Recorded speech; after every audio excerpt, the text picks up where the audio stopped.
Student loan debt is being called an impending financial crisis. In the next 5 years, nearly 40% of the people who entered college in 2003 are expected to default on their student loans. Even people who don't default are still fucked when you figure that according to one study, it takes people on average 20 years to pay off their student loan debt. Which means I should be done by now, but someone I know bought a sailboat when someone didn't know how to sail, and then someone crashed it almost immediately. I'm talking about me. I'm someone. Surprise. Americans collectively owe around $1.4 trillion in student loan debt. Just for comparison, the GDP of Canada is also $1.4 trillion. Maybe we could pay off our collective student loan debt by giving Canada to all the colleges. Just call it even.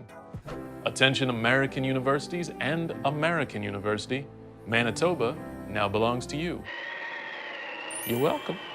What makes student loans even more of a burden is that people aren't landing the high-paying jobs they thought a college degree would get them. 42% of recent college graduates are underemployed, so they end up doing jobs like driving Uber or serving coffee just to make ends meet. At this point, only about a third of the bartenders at your favorite bar are working there till their band takes off. The rest are just geology majors with broken dreams and even more broken geodes. I guess that's why they insist on being called mixologists. Sounds scientific to their families. And while those mixologists are drowning in student loan debt, many went to college for the promise of a better future when they graduated. But those colleges don't always seem to invest that money wisely when it comes to those futures. Instead of spending money to repair a crumbling library, Louisiana State University spent millions of dollars on a lazy river for the rec center. All that seems to be doing is sending a bunch of college grads out into the world with pruny butts. And if there's one thing my econ professor always said, it's no one hires a pruny butt. They just don't.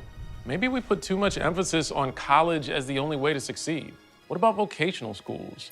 And you might be saying, who wants to be a carpenter or a welder? Have you ever been on Etsy? That thing is filled with the shops of NYU alums who decided to trade in their English degrees to make reclaimed wood baby rattles. And they're easy to spot. They're usually selling what is probably a $7 cherry wood rattle for $50. Typically, when people hear the term vocational school, they tend to think, oh no, what'd you do to get kicked out of high school? But in states like Colorado, Texas, Virginia, vocational school graduates actually make more in their first year out of school than graduates with a bachelor's degree.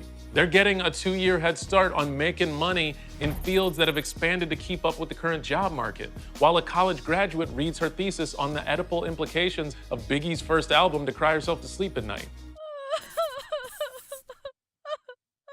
I'm only talking about any of this because as things like automation begin to eliminate job sectors, in the next few years, there are gonna be a lot of opportunities for people with the types of specialized skills that come from vocational schools or from 6 years experience running an Etsy shop, but a good shop. Look, I know it kind of feels like I'm doing an infomercial for vocational schools in exchange for them paying off my student loan debt. Did it work? You know what?